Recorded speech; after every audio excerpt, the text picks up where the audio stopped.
हाय सी maths podcast series में ये हमारी फिफ्थ इंस्टॉलमेंट है।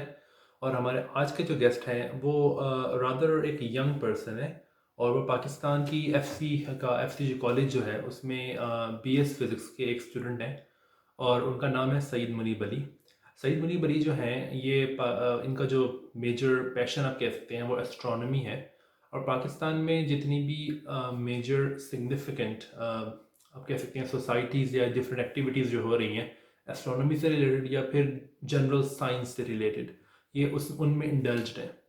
तो इसलिए मुझे इनसे बात करने का बहुत शौक़ था। दूसरी बात ये कि इन्होंने अभी एक रिसेंटली एक बुक भी लिखी है और ये डॉन न्यूज़ के लिए भी लिखते हैं उनके वेब ब्लॉग पे। तो he has a good experience of writing on science in Urdu. तो आज इनसे हम इन्हीं टॉपिक्स पे बात करेंगे।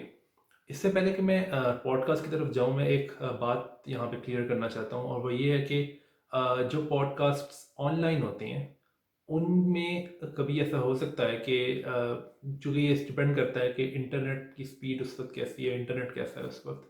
तो ऐसा कई बार हो सकता है कि वीडियो अड़ जाए। तो ऐसे ऐसे सिचुएशन में हम ये कर सकते हैं कि हम एक ही बात को बार बार बोलें ताकि रिकॉर्डिंग में वो चीज़ आ जाए। लेकिन अगर इंटरनेट हमारा साथ बहुत अच्छे से ना दे रहा हो तो ये बार बार करना वैसे बड़ा अनोइंग होता है। तो इस इंटरव्यू में कई दफ़ा ऐसे हुआ कि इंटरनेट ने हमारा साथ नहीं दिया, तो हमने ये तो किया कि हम कई चीज़ों को दोबारा दोबारा रिकॉर्ड करते रहे ताकि वो रिकॉर्डिंग में आ जाए। लेकिन कुछ जगह पे ऐसा हुआ कि बार बार वो करना एक बहुत अननेसेसरीली, जो आप कह सकते हैं कि अननेसेसरीली अनोइंग था हमारे लिए। तो अब इस पॉडकास्ट में मैंने काफ़ी टाइम लगाया एडिटिंग में और हद्दुल इम्कान ये कोशिश की है कि जो बातें हमने कहीं कहीं थी वो आप तक पहुंचाई जाएं और पूरे कॉन्टेक्स्ट के साथ पहुंचाई जाएं। लेकिन अगर इसमें कोई कमी पेशी रह गई हो तो सॉरी, अब I try to do my best. So let's go to the podcast. नहीं कह रहा था, सबसे पहले तो आप ये बताओ कि पाकिस्तान में क्या सोच आ रहा है कोरोना की। वाकई मुझे सोच रहा है, मीडिया बता रहा है वो। पाकिस्तान में इस वक्त जो है वो पंजाब के अंदर बहुत ज्यादा केसेस हो चुके हैं। मतलब एक्सपोनेंशियल ग्रोथ हो रही है केसेस की। और मतलब ब्लेम गेम वैसे भी चल रही है। पॉलिटिक्स से हट के अगर मैं बात करूं तो ब्लेम गेम पॉलिटिक्स में चल रही है। लेकिन अगर रियल लाइफ की बात करें तो यहाँ जो है वो राशन तो तकसीम हो रहा है, लेकिन उस पर बड़ी भागम दौड़ी हो रही है। और मतलब हालात बेहतर तो बनाने की कोशिश की जा रही है, लेकिन किस हद तक बेहतर बनाए जा सकते हैं वो वक्त बताता है। वैसे ये यहाँ पे जो ज्यादातर होता है हमारे मुल्क में कि जिसको नहीं भी जरूरत राशन की वो भी लेने पहुंच जाता है, ये बड़ा मसला ना है। हाँ ऐसे ही है, क्योंकि आजकल बहुत सी एक ऐसे लोग भी हैं बीच में जो कि राशन तो ले रहे हैं, साथ साथ उसको बेच भी रहे हैं, तो उनका बिजनेस माइंड होता है। वही ना, ये बात भी है। अच्छा, आप एफसी कॉलेज में हो? हाँ जी, मैं आपसे कॉल हूँ। अच्छा अच्छा, सबसे पहले तो ये बताओ कि ये दो वैसे काफी सारी अपना आहिस्ता आहिस्ता शुरू हो रही है, लेकिन ये दो बड़ी क्या कहना चाहिए मुझे, वेल नोन सी ना, क्या कहना चाहिए, इंस्टीट्यूट्स हैं या फिर सोसाइटीज हैं जिनके बारे में मुझे पता है, लेकिन मैं इनका पार्ट अभी बना नहीं हूँ। इंशाल्लाह पाकिस्तान आया तो बनने की कोशिश करूंगा। एक तो है अल ख्वारिज़मी सोसाइटी, इसका क्या आइडिया है पीछे? अल खारिज़मी साइंस सोसाइटी जो है वो एक एकेडमिक सोसाइटी है, साइंस सोसाइटी, जो कि साइंस कम्युनिकेशन को सबसे ज्यादा प्रमोट करती है। साइंस कम्युनिकेशन खासतौर पे उर्दू में, क्योंकि आपको पता है कि हमारी अवाम है वो बहुत पोटेंशियल रखती है, लेकिन अनफॉर्चुनेटली इंटरनेट पे उर्दू के रिसोर्सेज बहुत कम है इन साइंस। तो हम्म। अब अगर हम इंटरनेट उठा के देख लें तो वहाँ नील डिग्रास टाइसन का कॉस्मोस का सीजन 1 पड़ा होगा, सीजन 2 आ रहा है आजकल, लेकिन उसकी इंग्लिश ऐसी होती है, समझ आ जाती है बहुत से लोगों को, लेकिन बहुत से लोग ऐसे होते हैं कि उनके ऊपर से उतर जाती है। तो वो एक बहुत बड़ा इशू है, यानी लैंग्वेज बैरियर जो है ना वो अक्सर लोगों को पीछे रखा हुआ है उसने उसने तो जिसकी वजह से जो है ना वो मसला हो जाता है। कुछ लोग ऐसे होते हैं जो जिनको इंग्लिश, बेसिक इंग्लिश आती है, यानी ग्रामर आ जाती है, और वो सुन लेते हैं, समझ लेते हैं इंग्लिश को, लेकिन उनको फ्लुएंट इंग्लिश नहीं आती। यानी जो, जैसे अगर हम बात करें इन्फ्लेशन थ्योरी के ऊपर, डॉक्टर लॉरेंस क्राउस अगर बात करते हैं, तो उनकी फ्लुएंट इंग्लिश है, किसी को समझ ही कोई नहीं आती। अगर यहाँ हम बात करें, बहुत से लोग जो है ना, वो एक तो इन्फ्लेशन का कॉन्सेप्ट वैसे ही थोड़ा सा ट्रिकी कॉन्सेप्ट है, और दूसरा वो फ्लुएंट इंग्लिश होती है, तो वो डबल डबल हम आके वहां फंस जाते हैं। अच्छा, वैसे इन्फ्लेशन का कॉन्सेप्ट वैसे समझने के लिए भी लोगों को पहले फ्रीडमैन इक्वेशंस के बारे में पता होना चाहिए, वो पता ऐसा ही होता है, है? ऐसे ही है, क्योंकि वो एक अलग मैथ्स की कहानी है, और हमें यहाँ मैथ्स से अक्सर लोगों को बड़ा डर लगता है, जैसे मैथ्स कोई सब्जेक्ट ना हो गया, बल्कि एक हॉन्टेड हाउस हो गया। बिल्कुल। अच्छा, तो ये जो अल्गोरिथमिक सोसाइटी है, ये क्या ये कोई ट्रांसलेशन करती है क्या, डबिंग वगैरह? ये ट्रांसलेशन तो अभी तक नहीं करती, लेकिन इनकी जो मेन एक फोकस पॉइंट है वो ये है कि ये 2017 के से इन्होंने शुरू किया था। उससे पहले भी ये ऑपरेशनल थी, डिफरेंट स्कूल्स में जाके इन्होंने जो है ना वो अपने एक्सपेरिमेंट्स वगैरह किए थे। 2009 के अंदर जब यूएन ने जो है वो international year of astronomy declare किया था, तो इन्होंने जो है ना वो पूरे पाकिस्तान में जो है वो डिफरेंट सिटीज के अंदर जाके, तो वहाँ के जो लोकल स्कूल्स हैं, लोकल बच्चे हैं, उनको डॉक्टर वो मिस्टर उमैर आसिम भी उनके साथ ही गए थे, लाहौर एस्ट्रोनॉमिकल सोसाइटी के साथ इन्होंने मिलकर किया था। और बस टेलीस्कोप लेके चले गए थे, और लोगों को जो है वो यूनिवर्स की सैर कराई थी। तो वो एक बड़ा इंटरेस्टिंग चीज थी। लेकिन अगर जो मेन पॉइंट है वो ये है कि 2017 में जनवरी में, 2018 में जनवरी में, और 2019 में रिसेंटली अक्टूबर के अंदर इन्होंने लाहौर साइंस मेला करवाया था। और ये हर साल जो है वो पिछले साल से बड़ा मेला करवाते हैं। इस बार तो ऐसा था कि आप यहाँ यूं समझ लें कि जिस तरह होता है ना वर्ल्ड साइंस फेस्टिवल होता है, तो वही कनाडा वाला। उस तरह का जो है ना वो पूरा एनवायरनमेंट बना हुआ था कि मतलब म्यूजिक भी पीछे चल रहा है, और बच्चे भी खेल रहे हैं, और पूरा का पूरा ना एक हमने इस तरह का स्ट्रक्चर बनाया हुआ था कि हमने बॉल ली हुई थी, हमने सारी चीजें ऐसी बनाई ली हुई थी जो कि हमारे घर में मौजूद होती हैं खेलने के लिए, या मतलब खिलौने वगैरह, जैसे छोटी प्लास्टिक की बॉल जो अक्सर हम खेलते होते थे बचपन में। तो वो प्लास्टिक की बॉल्स लेकर उनके साथ स्टिक्स लगाकर, तो पूरा हाइड्रोकार्बन का स्ट्रक्चर बनाया हुआ था, और वो पूरा बड़ा स्ट्रक्चर था। उसके दरमियान में से जब बच्चे गुजरते थे, तो बच्चे कहते थे ओए हम तो कंपाउंड के अंदर घूम रहे हैं, मॉलिक्यूल के अंदर घूम रहे हैं। तो वो एक बड़ी मतलब, अगर मैं अपने आप को बच्चा रख के सोचूं, और मैं बड़ा इंटरेस्ट रखता हूँ साइंस में, तो मेरे लिए बड़ा ही मजा आएगा कि यार मैं तो एटम के अंदर घूम रहा हूँ, मॉलिक्यूल के अंदर घूम रहा हूँ।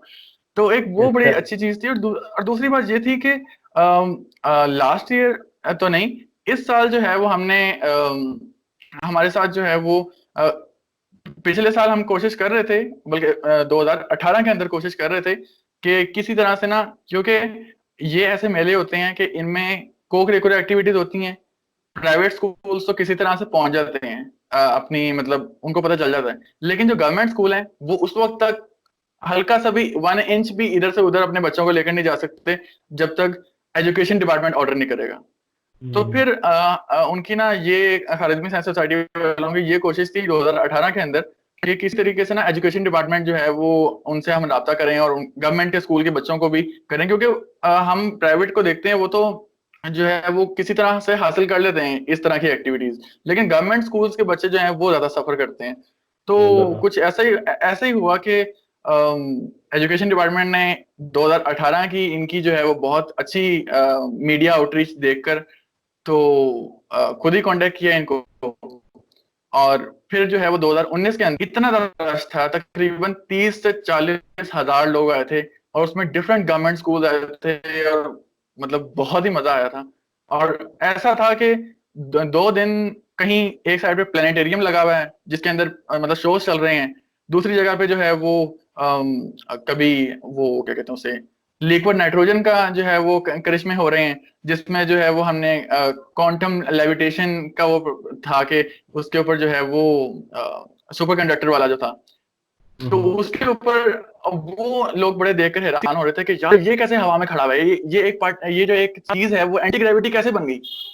तो वो एक बड़ा मजे का सीन था। अच्छा, तो ये जिस तरह आपने भी कहा कि ये जैसा वर्ल्ड साइंस फेस्टिवल है, तो उसमें अभी ऐसा शुरू हुआ है कि जिस तरह वर्ल्ड साइंस फेस्टिवल में होता है कि एक हॉल में लोगों को बिठा के, साइंटिस्ट को बिठा के बात करते हैं, वो तो उस तरह भी शुरू हुआ है क्या इसमें, लाहौर साइंस मेला में? यहाँ जो है ना वो ये था कि अब एक तो था आउटडोर एक्टिविटी जो मैंने बताई, इंडोर एक्टिविटीज के अंदर इस साल ये सबसे बड़ी एडिशन थी कि इस बार सन की मीडिया लैब हमारे पास आई थी, उनकी टीम आई थी वहाँ लाहौर साइंस मेले में, लाहौर आई थी। तो उन्होंने क्या किया कि पूरा ना इंटरेक्टिव टनल पूरा बनाया, पूरा काले टेंट के अंदर करके। तो वो इंटरेक्टिव टनल क्या था कि हिग्स बोसॉन, वैसे तो उसकी साइंस पीछे बहुत ज्यादा कॉम्प्लेक्स है, लेकिन बच्चों को दिखाने के लिए कि अगर बच्चे जो है वो हिग्स फील्ड के अंदर खड़े हुए हैं, तो बच्चे वहां से ताली मार रहे हैं, तो वो एलसीडी के ऊपर मौजूद है कि वो हिग्स पार्टिकल निकला है, मतलब एनर्जी हमने पैदा की हिग्स फील्ड के अंदर, तो हिग्स पार्टिकल निकला। तो वो लोगों को बड़ा मजा आया कि बच्चों को देख करके हुए हमने पार्टिकल्स क्रिएट किए, ये मजा आया। तो उसके अलावा जो है वो ऑडिटोरियम के अंदर जो लार्ज हेड्रॉन कोलाइडर वहां है, उस वक्त तो वो ऑपरेशनल नहीं था, क्योंकि वो उनका शायद वो एक पूरा का पूरा साइकिल होती है कि कब वो बंद हो जाता है, कब कभी वो चलना शुरू हो तो जाता है। उसमें तो आई थिंक उसके लिए ल्यूमिनोसिटी बढ़ा रहे हैं वो आजकल, तो इसलिए भी बंद। तो वो उस वक्त बंद था, लेकिन वहां जो साइंटिस्ट मौजूद थे, उन्होंने वीडियो कॉल के जरिए पूरा का पूरा लार्ज हेड्रॉन कोलाइडर का टूर करवाया। उन्होंने पूरे पूरे ऑडियंस को, पूरा हॉल भरा हुआ था, लाइव टूर करवाया। और क्या कहते हैं, उसके अंदर वो भी चीज दिखाई कि जहां एक पाकिस्तान ने अपना जो है वो एक पूरा का पूरा पार्ट मैन्युफैक्चर करके लगाया हुआ है लार्ज हेड्रॉन कोलाइडर के अंदर। तो वो भी मतलब जो जनरल पब्लिक थी वो भी देख के हैरान हो रही थी कि यार पाकिस्तान जहां तक पहुंचा हुआ है हमें पता ही नहीं। यही तो मसला है। अच्छा, एक और बात ये कि मैं ना, फिर मेरा आ गया था पिछले साल, सितंबर में आ गया था, नहीं तो मेरी बड़ी ख्वाहिश थी कि मैं अक्टूबर में, ये जो हुआ था ना साइंस मेला, इसमें जाऊँ। अच्छा, इसके अलावा दूसरी चीज जिसके बारे में मैंने बात करनी थी ना, वो है ये लाहौर एस्ट्रोनॉमिकल सोसाइटी, ये क्या है? हम्म। लाहौर एस्ट्रोनॉमिकल सोसाइटी जो है वो तकरीबन आप यूं समझ लें कि मेरे पैदा होने से पहले से काम कर रही है, यानी तकरीबन कोई 25 साल तो हो चुके हैं। तो ये फाउंड की थी कुछ एस्ट्रोनॉमर्स ने, जिसमें जो है ना वो सर उमैर, आप जानते होंगे, उमैर आसिम, तो वो भी शामिल थे। अब वो तब से जो है वो उनका एक ख्वाब था कि पाकिस्तान में, क्योंकि पाकिस्तान में उस वक्त तो साइंस बहुत कम थी, लेकिन कुछ लोगों में थी, रेयर थी। लेकिन अब जो है वो ये था कि एकदम से जैसे साइंस का बूम आया, तो वो साइंस को हम लेकर हमने कनेक्ट कर दिया इंजीनियरिंग और मेडिकल से। तो वो एक अलग तरफ निकल गए हम सारे। लेकिन हमारी ये ख्वाहिश होती है कि हम एस्ट्रोनॉमी को एक, मतलब क्योंकि अगर हम देखें तो अब्रॉड में ये सब्जेक्ट एक अलग पूरी की पूरी डिग्री प्रोग्राम है, और यहाँ जो है वो स्पेस साइंसेस पढ़ाई जाती है। लेकिन एज सच एस्ट्रोनॉमी, मतलब बीएस एस्ट्रोनॉमी या एस्ट्रोनॉमी बिल्कुल बेसिक लेवल पे तो बीएस एस्ट्रोनॉमी तो नहीं होती, लेकिन एमएस एस्ट्रोनॉमी या पीएचडी या इस तरह का कुछ नहीं सीन है यहाँ। तो लेकिन लोगों में अभी तक अवेयरनेस नहीं थी ना, इसलिए तो उनके पास टेलीस्कोप हुआ करता था, तो वो डिफरेंट जगह पे डिफरेंट स्कूल्स में, अगर कोई और जगह नहीं मिली तो वो लाहौर में जो लॉरेंस गार्डन है, जिना बाग, वहां अपनी टेलीस्कोप लगा के तो उन्होंने सोलर ऑब्जर्वेशन कराई थी बहुत से लोगों को। तो वहां से वो मतलब आहिस्ता आहिस्ता अपनी, कहते हैं ना कि वो एक शेर भी है, शेर तो मुझे याद नहीं है, लेकिन इस तरह का कुछ है कि अगर आप खुद किसी अच्छे काम के लिए निकलें तो पीछे पूरा का पूरा कारवां बन जाता है। तो इसी तरीके से हुआ कि वो अपनी टेलीस्कोप लेकर लोगों को यूनिवर्स दिखाने के लिए निकले, और फिर लोग जुड़ते गए, और आज जो है वो तकरीबन कोई 10,000 की कम्युनिटी है हमारे उस ग्रुप के अंदर। तो और हमारी जो है वो भी होती है मंथली मीटिंग्स, जिसमें जो है वो कोई भी लेक्चर दे सकते, प्रेजेंटेशन, क्योंकि हमारा मेन मोटिव ये है कि एस्ट्रोनॉमी सीखो और सिखाओ।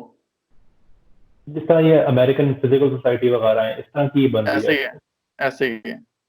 तो ये जो लाहौर साइंस मेला है, इसमें उनका भी कंट्रीब्यूशन अच्छा भला है क्या, वो डॉक्टर हाँ, सभी अनवर? डॉक्टर सब्बी अनवर जो हैं वो आप यूं समझ लें कि लाहौर साइंस मेले की वो जो होते नहीं फोकल पर्सन, और लाहौर साइंस मेले की जान है वो। हम्म, वो इसलिए क्योंकि एक तो वो खारिजमी साइंस सोसाइटी के जनरल सेक्रेटरी हैं, तो इसलिए वो सारा कुछ वही संभाल रहे होते हैं।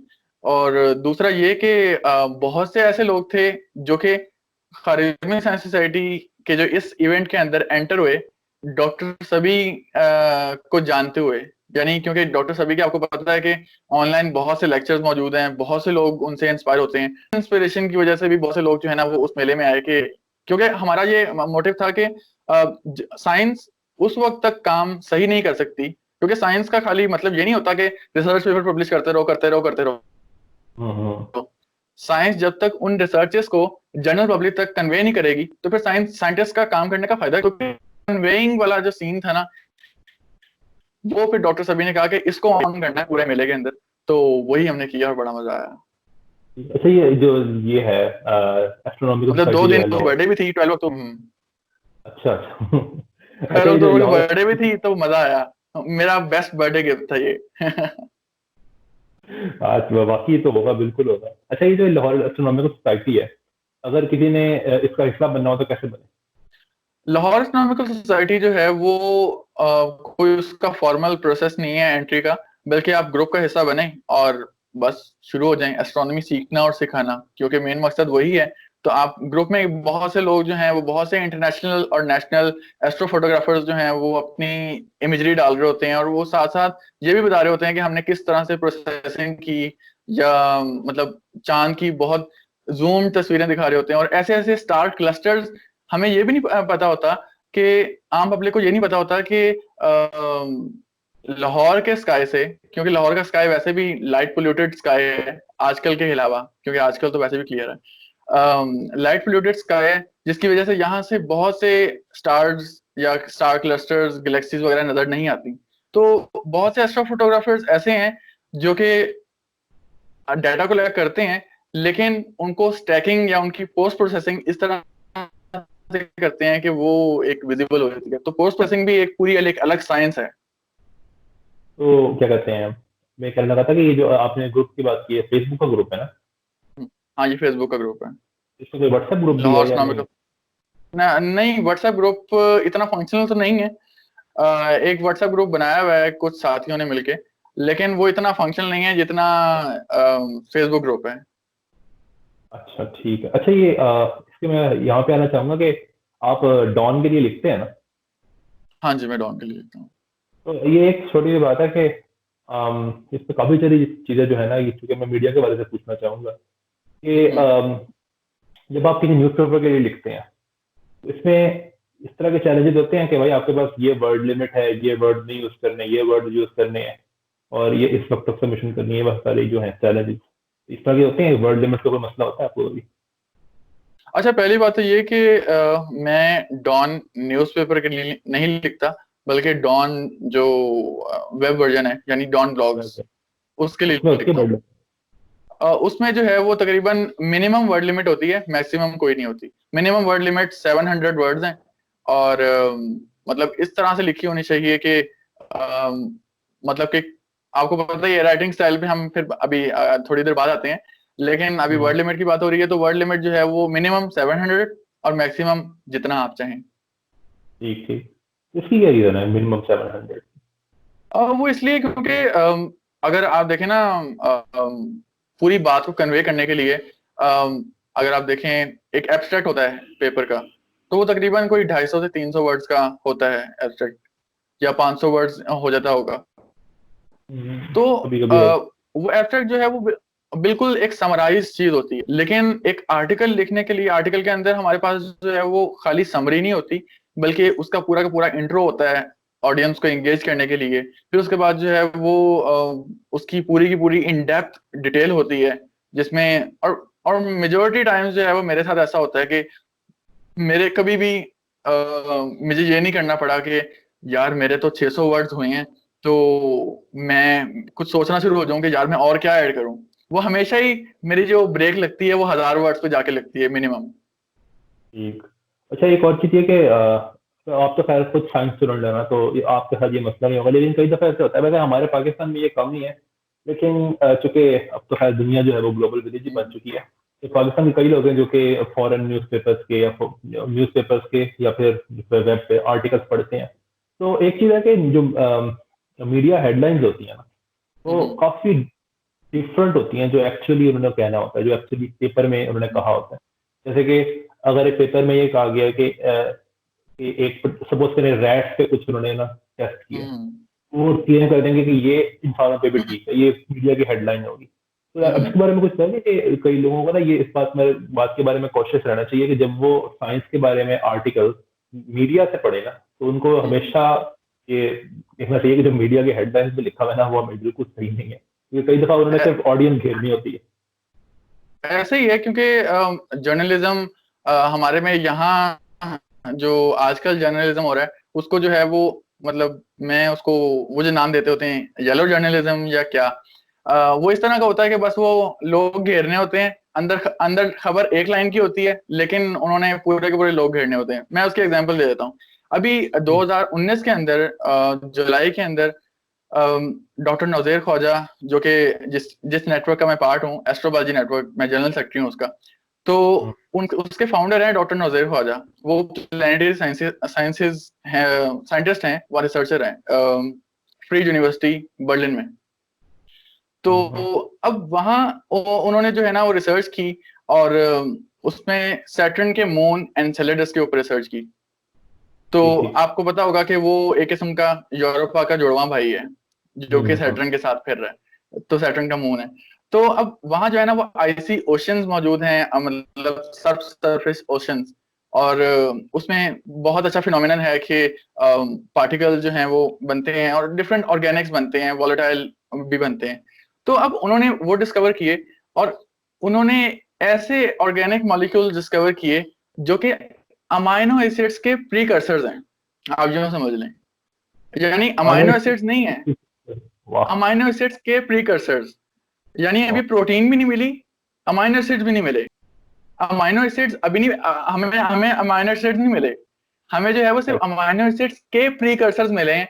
यानी वो अगर वो वाले जो प्रीकर्सर्स हैं वो जमीन पे मौजूद हैं और वो अमाइनो एसिड्स बना रहे हैं। बहुत सी अब ये सारी क्योंकि रिसर्च जो है वो एक किस्म की ब्रेक थ्रू रिसर्च, तो उन्होंने जो है वो बहुत से न्यूज चैनल्स को इंटरव्यू दिए, इंटरनेशनल, नेशनल।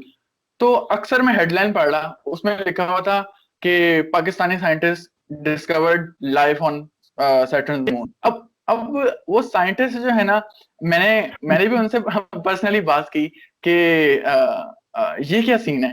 तो वो कहते, मैं हर इंटरव्यू में मैंने एक लफ्ज भी नहीं बोला।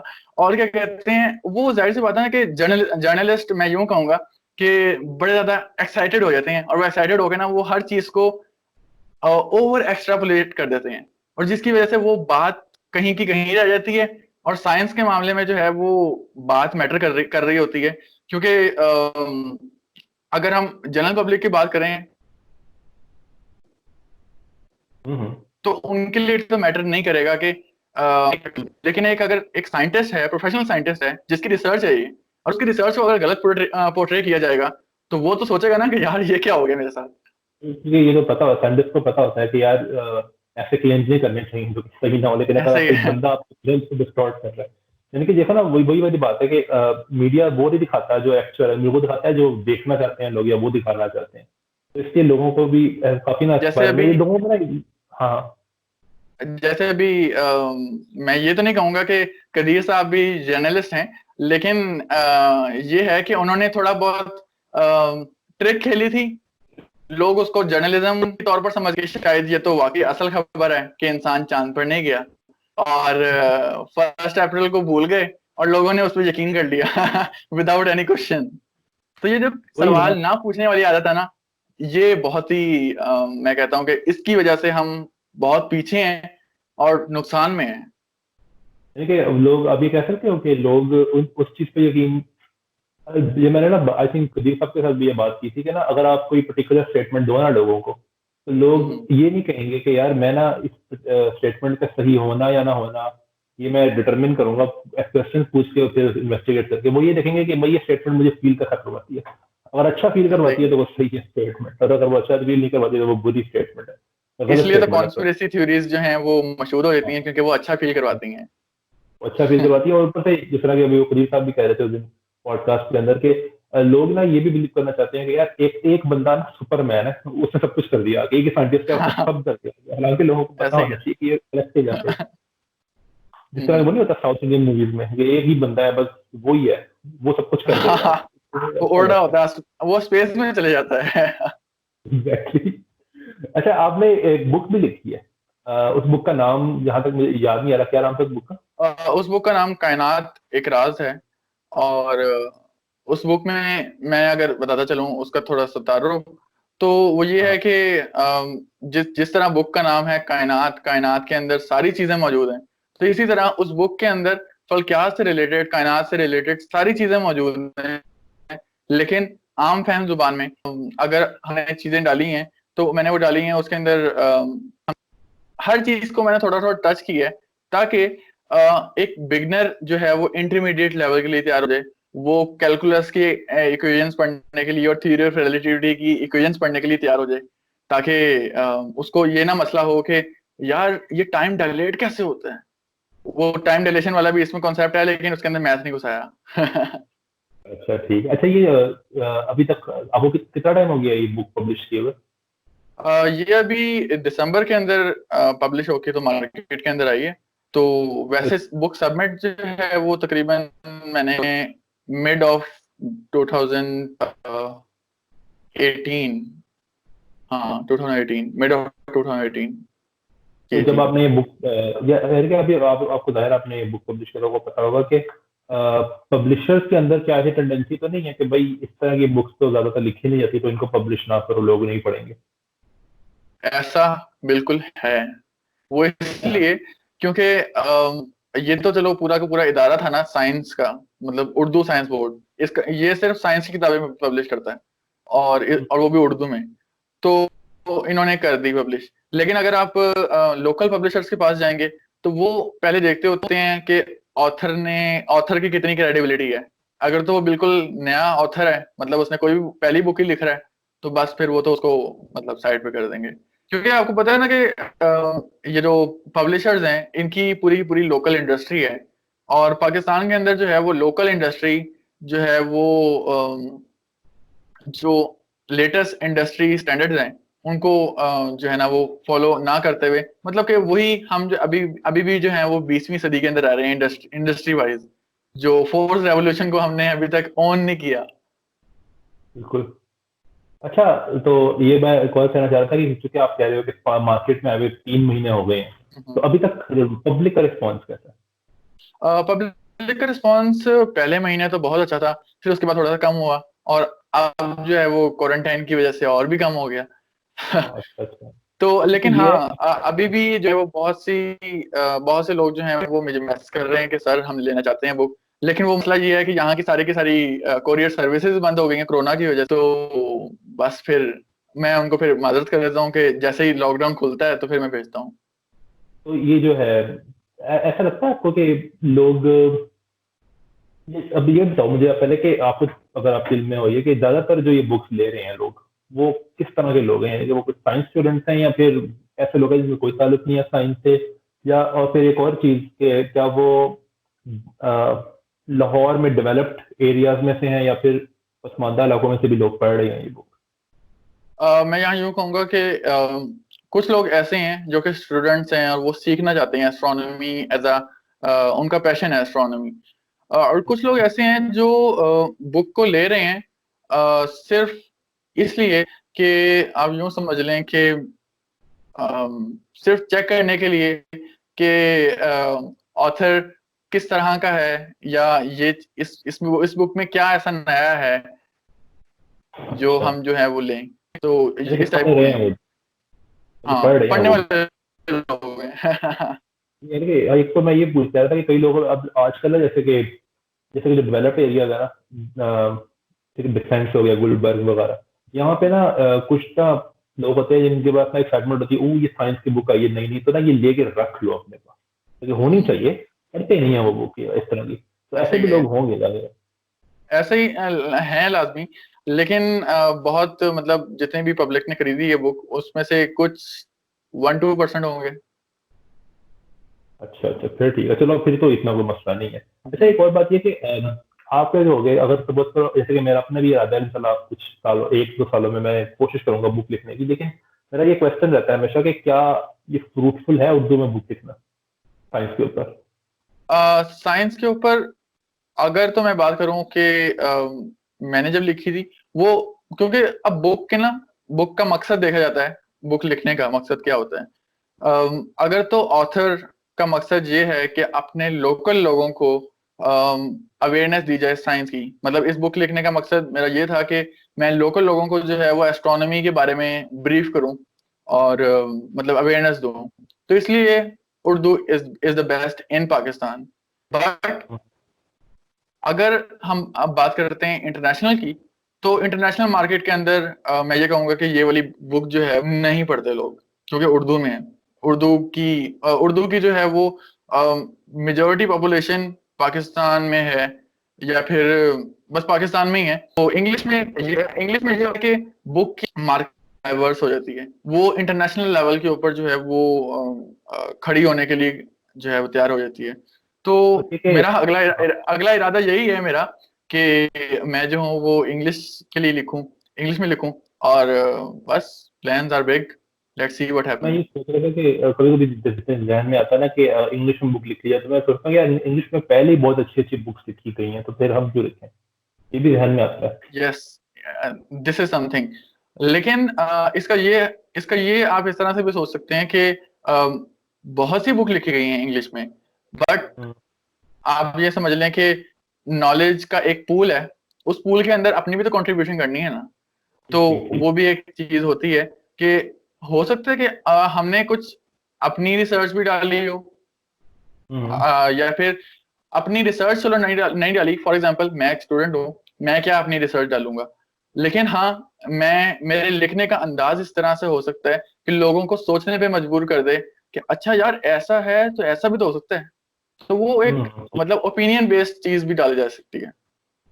अच्छा, ये कि एक और चीज अभी आपने कही कि उससे मैं भी दायरा एग्री करता हूँ। एग्री करने की बात, वो तो फैक्ट है कि उर्दू पढ़ने वाले लोग जो हैं वो पाकिस्तान में ही हैं। और एक्चुअली जो लोग कई सालों से रह रहे हैं ना, जैसे कि कई सालों का मतलब है कि उस वक्त जब वो बहुत छोटे थे, आई थिंक 10 ईयर्स से कम एज के, अगर उस वक्त से वो बाहर रह रहे हैं लेकिन हैं वो पाकिस्तान से, तो कई लोग ऐसे नहीं, उर्दू वो भी उर्दू भी नहीं पढ़ सकते, कई लोग ऐसे हैं।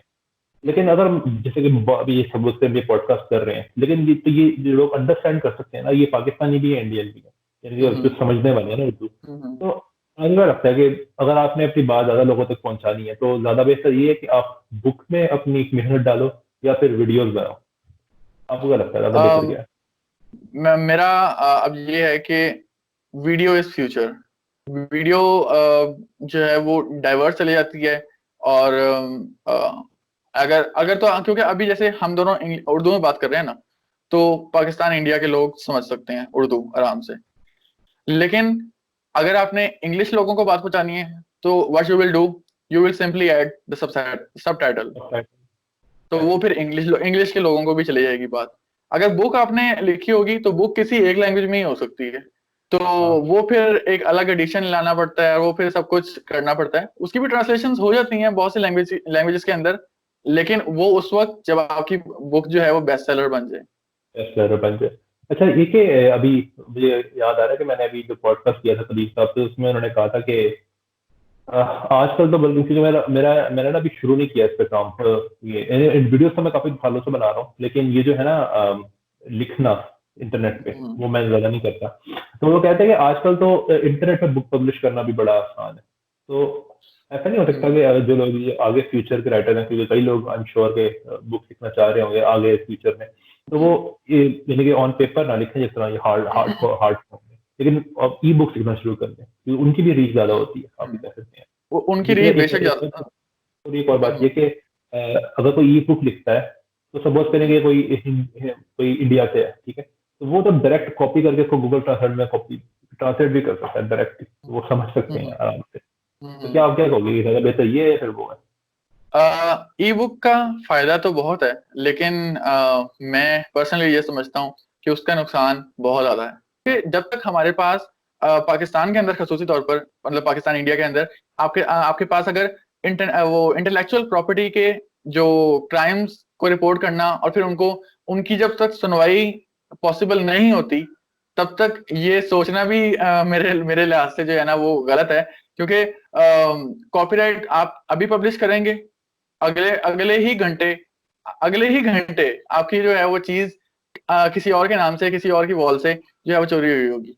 तो ये जो है वो मैं समझता हूँ कि राइटर जो अपनी मेहनत, अपना दिमाग, अपना टाइम, क्योंकि टाइम इज समथिंग, तो इतनी सब कुछ मेहनत करके लिखता है, और उसके बाद क्या उसको अजर मिलता है?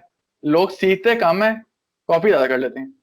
तो ये ज्यादा वो कर चीज लेते जो है ना, बुक लिखना इसलिए फायदेमंद नहीं है, ई बुक खास तौर पे। ये वाली बुक लिखना, मतलब इस तरह की बुक लिखना वो ज्यादा फायदेमंद है। तो लेकिन अगर हम वीडियोस बनाते हैं, फॉर एग्जांपल जैसे मैं भी वीडियो बनाता हूँ, तो उससे ये होगा कि लोग चोरी तो कर लेंगे, लेकिन मेरी आवाज, मेरी शक्ल वही रहेगी।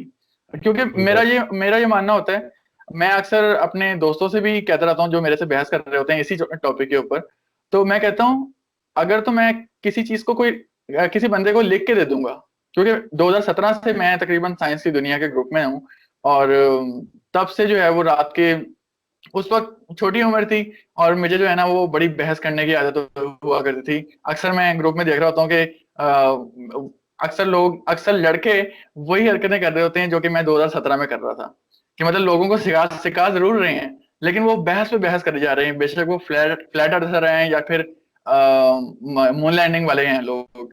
तो क्या कहते हैं, अब मैं ये होता था कि पूरा पूरा कमेंट लिख रहा हूँ लंबा लंबा, और वो एक किस्म का छोटा आर्टिकल आर्टिकल टाइप ही हो जाता था, और लोगों ने क्या करना है, उसको कॉपी करना है, अपनी वॉल पे पेस्ट कर देना है, विदाउट नेम विदाउट समथिंग।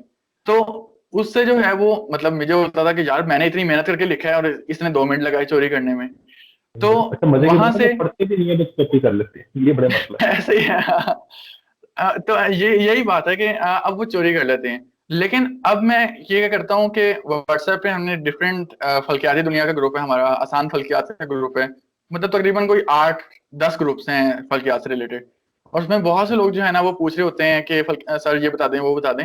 तो मैं क्या करता हूँ, मैं कहता हूँ लिखने से बेहतर है व्हाट्सएप पे वॉइस मैसेज कर दो, किसी ने आगे फॉरवर्ड करना भी होगा तो मेरी अपनी आवाज ही जाएगी, वो कहेगा कि हाँ ये मुनीब ने ही कहा है, कोई बीच में किसी ने जो है वो अपनी साइंस नहीं लड़ाई, बल्कि मुनीब के पास से डायरेक्टली अल्फाज आ रहे हैं। अगर किसी ने पूछना होगा तो वो डायरेक्ट मुनीब से पूछेगा, यानी वो बीच में थर्ड लिंक है ना, वो खत्म हो जाएगा। जब थर्ड लिंक खत्म हो जाएगा तो जो रीडर है, सीखने वाला और सिखाने वाले का कनेक्शन डायरेक्ट हो जाएगा, यानी बीच में कोई नॉलेज की मिसलीडिंग नहीं होगी। ठीक है। अच्छा, ये कि एक और मैंने बात करनी थी, ये याद नहीं आ रही कि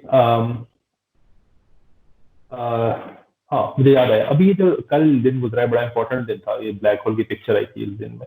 तो अब चूंकि मैं इनका वो नहीं हूँ मेंबर अभी एस्ट्रोनॉमिकल सोसाइटी का, तो एस्ट्रोनॉमिकल सोसाइटी में पिछले साल जब ये ब्लैक होल की पिक्चर आई थी, तो उन्होंने कोई टॉक्स वगैरह अरेंज की थी लोगों को बताया जा सके इस पिक्चर के बारे में, क्योंकि लोगों में बड़ी क्यूरियोसिटी है इस पिक्चर के बारे में। इन्होंने जो है वो टॉक अरेंज की थी, लाजमी की थी, और अपनी मंथली मीटिंग्स में भी इन्होंने बताया था। उससे पहले जब 2017 के अंदर ग्रेविटेशनल वेव्स डिस्कवर हुई थी, तो इन्होंने पूरा का पूरा डॉक्टर परवेज हुडबा को बुलाया था, और उसमें जो है वो बात की थी कि उन्होंने बात की थी कि जब दो ब्लैक होल्स के किस तरह से मिलते हैं और क्या होता है, कौन कौन सी रिएक्शन, कौन कौन से जो है वो किस तरह से वेव्स प्रोड्यूस होती हैं और स्पेस टाइम क्या चीज है, वो बहुत इन डेप्थ बात की थी। तो लास्ट ईयर भी इन्होंने जो है ना, जब ब्लैक होल का हुआ था, तो हमारे ग्रुप में आप यूं समझ लें कि एस्ट्रोनॉमी के ग्रुप में सेलिब्रेशंस हो रही थी कि यार हमने बहुत बड़ी जो है वो कामयाब, इंसानियत ने बहुत बड़ी कामयाबी अपने सर कर ली है। और उस वक्त क्या किया था जब वो ग्रेविटेशनल वेव डिस्कवर हुई थी? ग्रेविटेशनल वेव्स में जो है वो प्रोफेसर उर्वा को बुलाया था, बताया मैंने। उसमें जो है वो उन्होंने पूरा का पूरा मर्जर का कॉन्सेप्ट बताया था कि दो ब्लैक होल्स हैं, वो किस तरह से मर्ज होते हैं, और फिर स्पेस टाइम में हम किस तरह से जो है वो मतलब मूवमेंट होती है, पहले ऐसे होती है फिर ऐसे होती है। फिर उसके बाद उन्होंने ये भी बताया कि लाइगो डिटेक्टर क्या चीज है, और लाइगो जो इतना बड़ा बनाया हुआ है वो हम किस तरह से लैब में भी जो है वो इंफेरोमीटर किस तरह से काम करता है, कि कौन सी लाइट रे आती है, इंटरफेरेंस का कॉन्सेप्ट बताया था। तो वो बहुत ही मतलब मजेदार चीज थी। अच्छा, वैसे एक और बात है कि आपको स्पार्को का पता होगा, स्पार्को जो हाँ जी, पाकिस्तान का एक पता है। इदारा है बड़ा। तो इन मुझे जाहिर है इनका ज़्यादा पता नहीं है। इनकी कोई ऐसी कॉन्ट्रीब्यूशन है कि इनके कोई प्लान है कि पाकिस्तान का कोई, आप कह सकते हैं कोई लैंडर उन्होंने भेजना हो मून पे, उसका कोई इल्म है? इससे पहले मैं ये बात करूंगा कि आपने पूछा ना कि स्पार्को की क्या कॉन्ट्रीब्यूशंस हैं, ने जो है ना वो डिफरेंट उसमें रखा होता है कि पहले तो वो होता है, एक एक सेगमेंट ऐसा होता है कि कुरान से जो है वो स्पेस से रिलेटेड बहुत सी आयात और बहुत सी चीजें जो हैं वो बच्चे निकाल के लेकर आए और फिर प्रेजेंट करें। और इसके अलावा जो है वो मॉडल मेकिंग रखा होता है। तो लेकिन मॉडल मेकिंग मैं पिछले 5 साल से जाता रहा हूँ उनके वर्ल्ड स्पेस वीक के अंदर, उनके हेडक्वार्टर। तो वो मॉडल्स जो है ना वो बिल्कुल आप यूं समझ लें कि बेसिक लेवल के होते हैं और वर्किंग मॉडल्स ऐसा नहीं होते। और मैं यूं कहूंगा कि वो पर्टिकुलरली एस्ट्रोनॉमी के नहीं होते, बल्कि मेजॉरिटी टाइम्स स्पेस साइंसेस के होते हैं। अच्छा, तो मॉडल किस चीज उसमें की समझ नहीं आई। मॉडल्स जो है वो वर्किंग मॉडल्स नहीं होते, बल्कि वो जो है ना वो रॉकेट के मॉडल्स होंगे, या फिर आप यूं समझ लें कि एटमॉस्फेयर के मॉडल्स होंगे। और लेकिन हाँ, लाहौर एस्ट्रोनॉमिकल सोसाइटी को भी इनवाइट करते हैं लाहौर वाले, तो फिर वो अपने टेलीस्कोप लेके चले जाते हैं, तो एक नाइट प्लेनेटरी ऑब्जर्वेशन हो जाती है हमारे वहाँ। अच्छा, जो आपने सवाल किया लैंडर का, कि स्पार्को ने कोई लैंडर भेजा या कोई मिशन भेजा, स्पेस मिशन, पाकिस्तान ने जो है वो अभी तक पाकिस्तान ने जो है वो अभी तक 3 से 4 सैटेलाइट्स भेजी हैं। और उसमें जो है वो एक कम्युनिकेशन सैटेलाइट है, एक जो है वो ऑब्जर्विंग सैटेलाइट है, मतलब जिसके अंदर छोटा सा टेलीस्कोप लगा होता है, वो देख रही होती है, मॉनिटर कर रही होती है, और ठीक। इमेजिंग सैटेलाइट जिसको कहते हैं। और बाकी जो है ना वो स्पेस मिशंस का अभी कोई इतना खास प्लान नहीं है। वो अलग बात है कि हमारे जो साइंस के मिनिस्टर है, उन्होंने कह दिया था कि 2022 में जो है वो इंसान खला में जा रहा है। लेकिन मेरा पर्सनल, उसमें मैंने पूरा आर्टिकल भी लिखा था कि क्योंकि हम हमारे ये है कि हम क्लेम कर देते हैं कि हम जा रहे हैं, लेकिन हम ये नहीं देखते कि हम आर वी कैपेबल और नॉट। तो अच्छा, ये जो वो सैटेलाइट कैपेबिलिटी भेजे हैं, हाँ हाँ, तो वो आप पूरी कैपेबिलिटी कर पे लो। डिपेंड कर रहा होता है ना कि मतलब क्या सीन करना है। क्योंकि अगर हम अपने कंपैरिजन में जिसकी हम बड़ी बात कर रहे होते हैं, इंडिया की, तो इंडिया की बात करें तो इंडिया ने तकरीबन कोई 144 सैटेलाइट जो है वो भेज चुका है। 144 जमीन के गिर्द घूम रही हैं। उसके अलावा उसका फर्स्ट अटेम्प्ट के अंदर जो है वो मार्स मिशन सक्सेसफुल हुआ था, मतलब ऑर्बिटल इंसर्शन हो गई थी उसकी। उसका पहला चंद्रयान 1 जो है वो भी चांद के गिर्द घूम रहा है। तो चंद्रयान 2 जो है वो उसका ऑर्बिटर चांद के गिर्द घूम रहा है, लेकिन उसका जो लैंडर है वो तबाह हो गया था, हार्ड लैंडिंग हुई थी। और जो चंद्रयान 3 है वो अभी पिछले 2 महीने पहले जो है वो इंडिया ने वो किया है, अप्रूव किया है। चंद्रयान 3 भी जो है वो तकरीबन अगले साल के शुरू में जो है ना वो जाएगा। तो ये पाकिस्तान के सैटेलाइट की बात कर रहे थे, ये पाकिस्तान सैटेलाइट जो इसने भेजे हैं ये लॉन्च खुद ही करता है पाकिस्तान। पाकिस्तान लॉन्च कैपेबिलिटी नहीं रखता, ये अच्छा। सिर्फ मैन्युफैक्चरिंग कैपेबिलिटी रखता है, जिसमें इन्होंने सैटेलाइट खुद बनाई थी, वो भी साथ थोड़ी सी मदद ली थी चाइना वालों की। लेकिन जो लॉन्च फैसिलिटी है वो पूरी की पूरी चाइना की थी। इसके अलावा जो अभी मैं बात कर रहा था ना कि ऑब्जर्विंग इमेजिंग सैटेलाइट जो इन्होंने भेजी है, उसके अंदर जो टेलीस्कोप का पूरा सामान इन्होंने लिया है ना, वो अभी मेरी बात हो रही थी पिछले 2 महीने पहले स्पार्को के जो डायरेक्टर हैं लाहौर रीजन के, उनसे मेरी बात हो रही थी। तो वो कहते हैं कि हमने जो है वो ये पूरा का पूरा इक्विपमेंट वहां से खरीदा है, साउथ अफ्रीका से खरीदा है, और वो तकरीबन 1 to 2 बिलियन डॉलर्स का है। डॉलर। हाँ जी। तो यानी कि वो कुछ कहते ऐसा है। वो कहते हैं कि हमारे पास जो है ना वो असल में मसला ये है। मैंने कहा आप अपने इंजीनियर्स को या अपने लोकल्स को हायर क्यों नहीं करते? हायर कर लें, टेलीस्कोप बनाना कौन सा मुश्किल काम है? वो तो मतलब इंजीनियर्स बना लेते हैं, मैकेनिकल इंजीनियर्स या दूसरे इंजीनियर्स कोई से भी रिलेटेड, तो वो बना सकते हैं। तो कहते हमारे में ये है कि नंबर गेम चल रही होती है, जिसके नंबर ज्यादा होते हैं उसके पास टैलेंट नहीं होता, और जिसके पास टैलेंट होता है वो इंटरव्यू के लिए पास नहीं हो सकता क्योंकि उसके नंबर कम होते हैं। तो हमारा कहते हैं वो मेरिट जो है ना वो लो मार्क्स वालों को पीछे छोड़ देता है, और लो मार्क्स वाले ही असल वो होते हैं जो काम कर सकते हैं। तो अगर कहता है अगर जो है ना वो हम अपने बंदे हायर कर लें, तो ये इतने पैसे पाकिस्तान के जो बच जाएंगे, जो कि बच गवर्नमेंट जाएगा। देती है, जो गवर्नमेंट देती है हम सबके टैक्सों में से। आपने कहा 1.2 बिलियन डॉलर का। हाँ, 1.2 बिलियन बहुत डॉलर बड़ी, बहुत बड़ी रकम है ये। मेरा तो जो हेड्रोन क्लडर है वो 10 बिलियन डॉलर का बना है। ठीक है। अच्छा, अच्छा, एक और चीज ये कि अम, आपको पता है कोई ऐसा प्रोग्राम, जैसे कि अभी आपने कहा, और काफी वेल नोन फैक्ट भी है कि पाकिस्तान और चाइना जो है वो काफी चीजों में कोलैबोरेट करते हैं। कोलैबोरेट तो खैर नहीं करते हैं, पाकिस्तान मदद लेता है चाइना से, क्योंकि कोलैबोरेट तो ही होगा ना, दोनों मिलकर काम करते हैं। अच्छा, तो क्या ऐसा कोई प्रोग्राम है कि चाइनीज इंजीनियर्स आके पाकिस्तानी इंजीनियर्स को ट्रेन कर रहे हो इस सैटेलाइट्स बनाने के लिए? तो ऐसा प्रोग्राम पता है आपको, आ, कोई हो रहा हो? नहीं, मैंने आज तक तो नहीं सुना। शायद मेरे इल्म में ना हो सकता होता हो। लेकिन अगर जहां तक मैंने ये सुना है कि जो institute of space and technology है इस्लामाबाद में, IST, उसके अंदर जो है वो सैटेलाइट मैन्युफैक्चरिंग होती है। उसके साथ ही एक स्पार्को का जो है वो हेडक्वार्टर है। तो वहां से जो है वो मतलब वहाँ रॉकेटरी स्टडी होती है, और वहाँ सैटेलाइट मेकिंग और सैटेलाइट इंजीनियरिंग सारा कुछ पढ़ाया जाता है IST के अंदर। तो ये जो हम्म, ये हम्म, जो एक ये जो वो है, मुझे मेरी फील्ड नहीं है इसलिए मुझे थोड़ा सा पता है, इसके बारे में ज्यादा नहीं पता। वो ये कि ये जो नस्ट है, इसके बारे में मशहूर है कि ये रोबोटिक्स में बड़ा अच्छा है। तो क्या ये सिर्फ हम्म। रोबोटिक्स में अच्छा है, या ये सैटेलाइट वगैरह बनाने में भी अच्छा है? सैटेलाइट की खबर जो है वो कभी नस से नहीं आई वैसे तो। लेकिन ये रोबोटिक्स में अच्छा है क्योंकि इनके एक डायरेक्टर हैं, यासिर साहब। तो वो उन्होंने हमें पढ़ाया था स्टेम स्कूल में। 2017 में जो है वो लम्स में एक स्टेम स्कूल हुआ था 10 दिन का। तो वहाँ उन्होंने हमें रोबोटिक्स पढ़ाया था आर्डिनो के थ्रू। तो वो बड़ा ही कमाल सीन था। और मतलब वो चला रहे होते हैं रोबोटिक्स का सेंटर।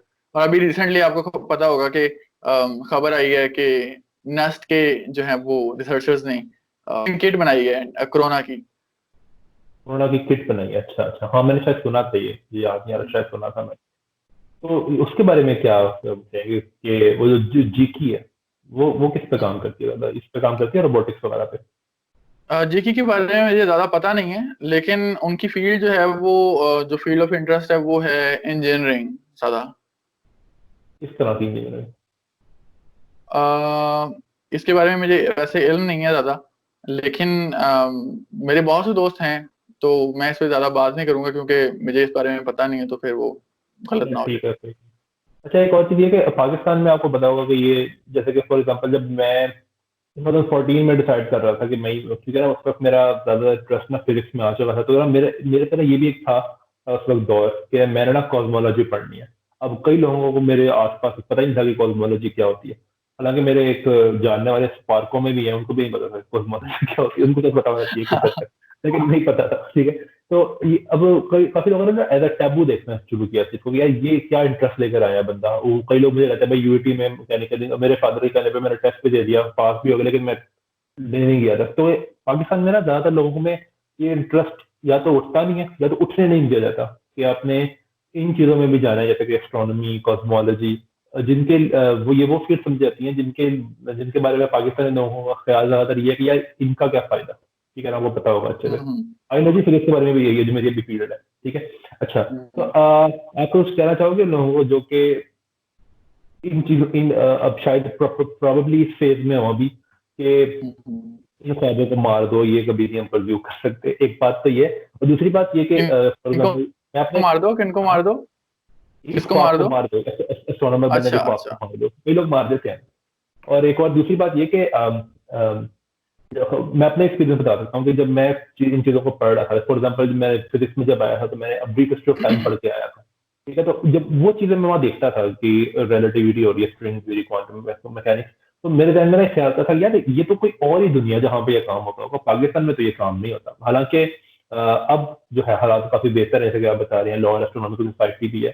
तो क्या अगर कोई ऐसे लोग हैं जो कि जान उन लोगों के साथ कनेक्ट होना चाहते हैं जो कि इन चीजों पे काम कर रहे हैं, तो एक तो जाहिर है वो एस्ट्रोनॉमिकल सोसाइटी में भी आ सकते हैं। उनके लिए बारे में आप कुछ कहना चाहेंगे, या उनको कोई मैसेज देना चाहेंगे आप? पहली बात तो ये कि मैं भी उन लोगों में से हूँ जिसको उसके पेरेंट्स ने या उसके रिलेटिव्स ने, घर वालों ने ये कहा था कि यार ये एस्ट्रोनॉमी का ख्वाब मार दो, कोई फायदा नहीं है इसका, कोई कोई फायदा नहीं है। क्योंकि यहाँ जो है ना, एस्ट्रोनॉमी के खासतौर पर प्रोफेशन में बात करूंगा मैं, कि दो तरह के लोग होते हैं। एक तो वो होते हैं जो एस्ट्रोनॉमी और एस्ट्रोलॉजी को मिक्स कर देते हैं, और वो फिर उस वजह से जो है ना वो उससे चिढ़ जाते हैं कि यार ये तो एस्ट्रोलॉजी तो बड़ा ही खराब चीज है, जो सितारों का हाल बताते हैं। तो असल में मैं जो जो भी लोग सुन रहे हैं, मैं उनको ये बताऊंगा कि एस्ट्रोलॉजी जो है वो एक किस्म का आप यूं कह लें सूडो साइंस है। वो साइंस, उसके उसके अंदर 1% भी साइंस नहीं है, मतलब लॉजिक ही नहीं है जिसके अंदर, तो उसके अंदर साइंस क्या होगी? इसकी इसकी मिसाल मैं थोड़ा सा देना चाहूंगा। वो ये कि हमारे से जो नियरेस्ट स्टार है, अर्थ से नियर स्टार सन के अलावा, वो है प्रोक्सिमा सेंचुरी, और वो है हमसे तकरीबन 4 लाइट ईयर्स दूर। एक लाइट ईयर के अंदर तकरीबन 9 ट्रिलियन किलोमीटर होते हैं, यानी 4 लाइट ईयर्स के अंदर तकरीबन 36 ट्रिलियन किलोमीटर। तो 36 ट्रिलियन किलोमीटर दूर से कोई सितारा हमें किस तरीके से इन्फ्लुएंस कर सकता है, कोई सोचे ना।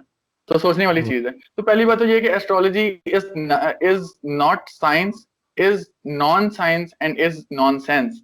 लेकिन एस्ट्रोनॉमी आप यूं समझ लें कि आप इसको 2 लफ्जों में कर लेना, एस्ट्रोनॉमी। तो एस्ट्रो मीन्स स्टार्स और नॉमी मीन्स न्यूमेरिकल एनालिसिस या न्यूमेरिकल स्टडी। तो स्टार्स की जो है वो, स्टार्स किस तरह से बने, हमारा जो है वो सोलर सिस्टम जो है वो किस तरह से बना सोलर नेब्यूला से, ये सारी चीजें जो है वो एस्ट्रोनॉमी के अंदर हम पढ़ते हैं। तो बहुत से पेरेंट्स ऐसे हैं जो कहते हैं कि यार इसका क्या फायदा, क्योंकि हमारी जो है वो हमारी जो यहाँ सोसाइटी है वो इस तरह की है कि रिसर्च फ्रेंडली नहीं है।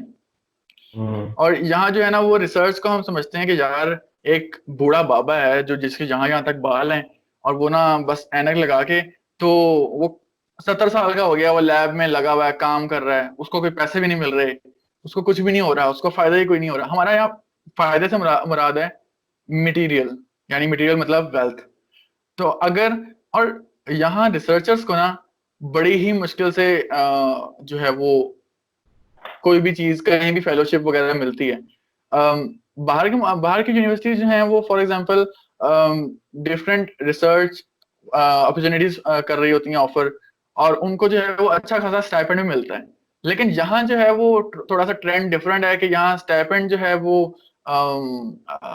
कम होता है। तो वो कम पैसों में भी एक तो, मैं ये नहीं कहूंगा कि पूरी जिंदगी कम पैसे लेता रहे। देखिए अगर आप देखें, लेकिन मैं ये अब ये नहीं कहूंगा कि ये पहले दिन ही हो जाता है। लेकिन सपोज करें कि अब यहाँ पे अगर हम देखेंगे एक फुल टाइम प्रोफेसर जो है उसकी तनख्वाह ऑलमोस्ट 4 से 5 लाख रुपए होती है, काफी है ये। तो लेकिन ये फुल टाइम प्रोफेसर बनना एक दिन की बात नहीं है, ये बात भी है। ऐसा ही है। आहिस्ता आहिस्ता ही चलते हैं हम यहाँ पे। अब जैसे कि मैं अपनी बात करूँ तो मैं, मेरी पहली तनख्वाह जो थी ना वो 2,500, कुछ भी नहीं होती। 2,500 रुपए क्या चीज है, कुछ भी नहीं होती। तो यहाँ से शुरू करना पड़ता है आपको आहिस्ता आहिस्ता जाते हो अब आगे। अच्छा, एक और चीज मैंने कहनी थी, मुझे अभी याद नहीं आ रही, पता नहीं क्या कहना था मैंने। हाँ, वैसे आपकी आप एस्ट्रोनॉमी बनने का आपने क्या कहते हैं फैसला क्यों किया था, वैसे किस चीज ने इंस्पायर किया था आपको? मेरा जो है वो 2013 के अंदर जब मैं वर्ल्ड स्पेस वीक गया था, तो वहां मुझे लाहौर एस्ट्रोनॉमिकल सोसाइटी वाले मिले थे। तो मुझे जो है ना शुरू में इंटरेस्ट जो है वो, मैं ये कहूंगा कि शुरू में इंटरेस्ट रमजान में और ईद में। आपको पता है कि ईद से पहले जो है वो चांद देखा जाता है, रमजान से पहले भी चांद देखने का खुसूसी एहतमाम किया जाता है, पूरा पाकिस्तानी चांद देखने में और फिर चांद के ऊपर लड़ने में जो है वो बिजी हो जाता है। तो क्या कहते हैं, अब उससे पहले मैं डिफरेंट एस्ट्रोनॉमी का इंटरेस्ट था कि यार सूरज ग्रहण कैसे लगता है, ये वो कैसे होता है। लेकिन फिर उसके बाद जो है ना, जब खबर आती थी ना कि आज शाम को मुफ्ती मुनीबर रहमान जो है वो चांद देखने के लिए बैठेंगे, और आज मगरिब के वक्त जो है ना वो चांद की उम्र तकरीबन 40 घंटे होगी। तो मैं कहता था कि चांद की तो उम्र मैंने बुक में या गूगल पे पढ़ी है, कोई 4 बिलियन ईयर्स। तो ये चांद की उम्र 4 बिलियन ईयर से 40 घंटे पे कैसे आ गई? तो वो फिर मुझे पता चला कि यार ये तो न्यू मून को कहते हैं, न्यू मून या मून एज उसको कहते हैं। तो फिर वहां से इंटरेस्ट शुरू हुआ। फिर मैं एस्ट्रोफिजिक्स की एक बुक है, astrophysics astronomical algorithms for astronomical algorithms by Jean Meeus, उसकी बुक है।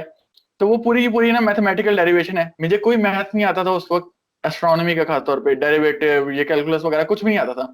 तो फिर भी मैंने ना वो सारा कुछ नेट से मैंने देखा, वो गूगल यूट्यूब से पूरे के पूरे कैलकुलस के लेक्चर्स वगैरह लिए, समझ फिर भी नहीं आती थी लेकिन ले लिए। और उन सबको जो है वो पूरा का पूरा मैंने MS एक्सेल जो शीट है उसके अंदर मैंने कंबाइन करके जो उसका VBA प्रोग्रामिंग होती है पीछे, तो मैंने पूरा का पूरा एक डेटाबेस बनाया और अभी भी मेरे पास मौजूद है कि एक डेट चेंज करता हूँ तो वो बता देता है कि अच्छा नेक्स्ट इक्लिप्स कब आएगा, चांद कब ग्रूब होगा, कब तुलू होगा। तो मतलब पूरी की पूरी मैथमेटिकल कैलकुलेशंस कर ली। एस्ट्रोफिजिक्स का शौक यहाँ से पड़ा कि मैं मैथ्स में घुसना है मैंने। तो फिर उसके बाद आते आते वैसे तो मुझे मैट्रिक में उर्दू नहीं पसंद थी, उर्दू की तशरीह नहीं पसंद थी, लेकिन फर्स्ट ईयर में जो है वो फिर मैंने अपनी जो बोल के मैं उर्दू में समझाता था फल्कियात को लोगों को, तो वो फिर मैंने कहा कि चलो बोल के समझा रहा हूँ तो मैं लिख के क्यों नहीं समझाता। फिर मैंने एक पेज बनाया फेसबुक का, और फेसबुक का पेज जो है ना वो मैंने 3-4 अपने शौक जो मेरे थे उन सबको मिक्स करके बनाया। एस्ट्रोनॉमी लर्निंग उर्दू के नाम से पेज था, और उस पे जो है वो मैं कैप्शन में अपनी उर्दू लिखा करता था, उर्दू वो जो गूगल इनपुट टूल है उसके थ्रू। और अच्छा और फिर उसके बाद जो है वो अपनी डिजाइनिंग का भी मुझे शौक था, फोटोशॉप थोड़ा बहुत सीख रहा था मैं। तो मैंने कहा क्यों ना मैं अपनी डिजाइनिंग को जो है वो इम्प्लीमेंट करके मैं एक तस्वीर बनाऊं और फिर उसके पीछे एक्सप्लेनेशन लिखूं। तो मैंने एक्सप्लेनेशन भी लिखी, फिर उसके बाद जो है वो डिजाइन भी किया कि फॉर एग्जांपल नूरी साल क्या होता है, तो फिर वो नूरी साल पूरा बताया मैंने। तो इस तरह से फिर वो राइटिंग की दुनिया में कदम रखा, और फिर आहिस्ता आहिस्ता इस तरह से हो गया कि कुछ दिनों तक अगर मैं छत पे जाके आसमान न देखूं तो मुझे ऐसा होता है कि यार बड़ी ही बोरियत हो गई है, बड़ी हेक्टिक रूटीन हो गई है। लेकिन जैसे ही मैं आसमान को देखता हूँ तो वो रिलैक्स हो जाता हूँ, तो वो फिर मुझे डिटरमिन हो गया कि यार यही मेरा पैशन है और इसी को परस्यू करना है। अच्छा, मैं अभी एक मुझे बात याद, मैं कहने लगा था ना आपको कि मैंने करनी है, मुझे अब याद आ गई। अभी आपने कहा था कि एस्ट्रोलॉजी के बारे में बात कर रहे थे, आपको अच्छे से पता होगा जाहिर है, क्योंकि ये चीज इस चीज से ही मैनिफेस्ट होती है कि अगर आप हमारे बहुत सारे टीवी शोज देख लो, तो जाहिर है टीवी शोज में वही दिखाना है ना जो लोग देखना चाहते हैं। ऐसे ही है। उसमें बहुत सारे टीवी शोज होते हैं जहाँ पे उन्होंने एस्ट्रोलॉजर बिठाए होते हैं, ठीक है, उनको पता है लोग देखना चाहते हैं। तो ऐसे कई ही है। लोग हैं जो कि एस्ट्रोलॉजी पे बिलीव करते हैं, है ना। अब एस्ट्रोलॉजी भी आपने एक बात की कि जो नियरेस्ट जो स्टार है, जो प्रॉक्सिमा सेंचुरी है, अ, वो almost almost 3.3 light billion years दूर है, ठीक है, सॉरी 3 बिलियन नहीं, सॉरी 3.3 लाइट ईयर्स दूर है। तो अब यहाँ पे लोग एक बात करेंगे, अब मैं ये बात क्लियर कर दूं कि हमारा एस्ट्रोलॉजी को क्या कहते हैं गलत मानने का सिर्फ यही एक रीजन नहीं है कि भाई वो इतना दूर है, ये रीजन नहीं है। तो वो लोग कहेंगे भाई वो तो प्लैनेट्स की बात भी कर रहे हैं, तो भाई ये रीजन नहीं है सिर्फ, प्लैनेट्स भी कौन से बहुत करीब है, ठीक है। अच्छा, उसके एक और उसके एक चीज और ये। रीजन उसकी हम्म, एक और रीजन भी है कि मैं बहुत से एस्ट्रोलॉजर से इवन मिला भी हूँ। वो क्या कहते हम्म, हैं, पहली बात तो ये वो करते हैं कि आसमान में सारे जितने भी पॉइंट्स हैं ना, ब्राइट स्पॉट्स, वो सारे के सारे उनको सितारा कहते हैं। वो प्लैनेट्स को भी सितारा कहते हैं, गैलेक्सीज को भी। गैलेक्सीज को भी सितारा कहते हैं। जितने भी पॉइंट्स हैं वो सारे के सारे सितारे हैं। तो जोहल, अगर जोहल का सितारा मतलब जोहल का सितारा, तो आप इससे समझ लें कि जोहल का सितारा है या जोहल का सियारा यार सारा मुझे नहीं पता थी ये है। बात। कमाल है यार। अच्छा, ये एक और बात बताओ कि ये फ्लैट अर्थ वाला जो सोसाइटी है, इसका कुछ हिस्सा पाकिस्तान में है क्या? पाकिस्तान में बहुत ज्यादा हिस्सा इसका पाकिस्तान में है, और वो इस वजह से है क्योंकि मैं ये समझता हूँ कि वही बात जो मैंने पहले भी की थी कि अगर आप थ्योरेटिकल फिजिक्स पढ़ने लग जाओ या एक्सपेरिमेंटल फिजिक्स पढ़ने लग जाओ, तो उसके अंदर बहुत ज्यादा मैथमेटिकल कैलकुलेशन हमें आके तंग करना शुरू हो जाएंगी। और हम मैथ हम्म, से मतलब न्यूमेरिकल एनालिसिस हमारे मतलब मैं यूं कहूंगा कि हम सीखना नहीं चाहते, कि न्यूमेरिकल एनालिसिस दिमाग में करना नहीं चाहते। मतलब हमें लगता है कि यार ये तो बड़ी खप है, ठीक है। तो exactly। हम उससे फिजिक्स से दूर भाग जाते हैं, ठीक है। जैसे फिजिक्स से दूर भागते हैं, हमें लगता है कि यार ये तो कॉन्स्पिरेसी थ्योरीज बड़ी अच्छी हैं, अर्थ फ्लैट है, हाँ, ये है और वो है। तो हम उस पर यकीन करना शुरू कर देते हैं क्योंकि उसमें कोई मैथ नहीं होता, उसमें सिर्फ कहानियां होती हैं। तो फिर वो कहानियों पे तो हमारी पूरी दुनिया ही मतलब चल रही होती है। और मैंने इसे काउंटर आर्ग्यू किया था, एक फ्लैट अर्थर था मुझे मिला, मैंने उससे कहा कि अच्छा एक एक सितारा है, जैसे हमारे पास एक नॉर्थ स्टार है, पोलारिस, जो कि हम अगर नॉर्थ पोल पे खड़े होके देखें तो वो बिल्कुल सेंटर में होगा, और वो बिल्कुल हिल नहीं रहा होगा अगर हम उसका स्टार ट्रेल बनाएं, ठीक है। अ, इसी तरीके से साउथ पोल के बिल्कुल एग्जैक्ट ऊपर भी एक सितारा है, उसका नाम मुझे भूल गया। तो अगर अगर तो अर्थ जो है वो फ्लैट है, तो साउथ पोल के ऊपर हम यहाँ खड़े होंगे, क्योंकि हर तरफ ही साउथ पोल है ना उनका, तो फ्लैट अर्थ का, क्योंकि नॉर्थ पोल दरमियान में, तो वो स्टार तो स्टिल खड़ा रहेगा पोलैरिस, लेकिन जो साउथ पोल है वो इधर होगा। यानी जब भी अर्थ रोटेट करेगी तो वो स्टार जो है वो अपने बैकग्राउंड स्टार्स के गिर्द एक वो पैरेलैक्स बनाएगा। बिल्कुल। पैरेलैक्स बनाना चाहिए, और पैरेलैक्स नहीं बनाता वो स्टार। तो उससे जो है ना वो बड़े लोग चिढ़ रहे थे कि यार तुम्हें कैसे पता ये बात, तुमने कौन सा स्पेस में जाके देखा है। वो ये वाली बात कर रहे होते हैं कि क्योंकि मैं यहाँ ना ये वाली बात कोट करना चाहूंगा डॉक्टर नील डिग्रास टायसन की, कि eyewitness testimony is the least form of testimony. कि हम कहते हैं कि यार ये तो आंखों से देखा, बस वही यकीन करना है। आंखों से तो हम क्वांटम पार्टिकल को देख नहीं सकते, लेकिन क्वांटम फिजिक्स पूरी पूरी एग्जिस्ट करती है। वही वाली है ना, इसमें उन्होंने वो भी बात की थी कि वो जो एक गेम नहीं होती कि एक बंदा शुरू करता है बात करना, फिर एंड तक जब जाता है तो वो कोई और ही बात हो कोई होती। Chinese whisper.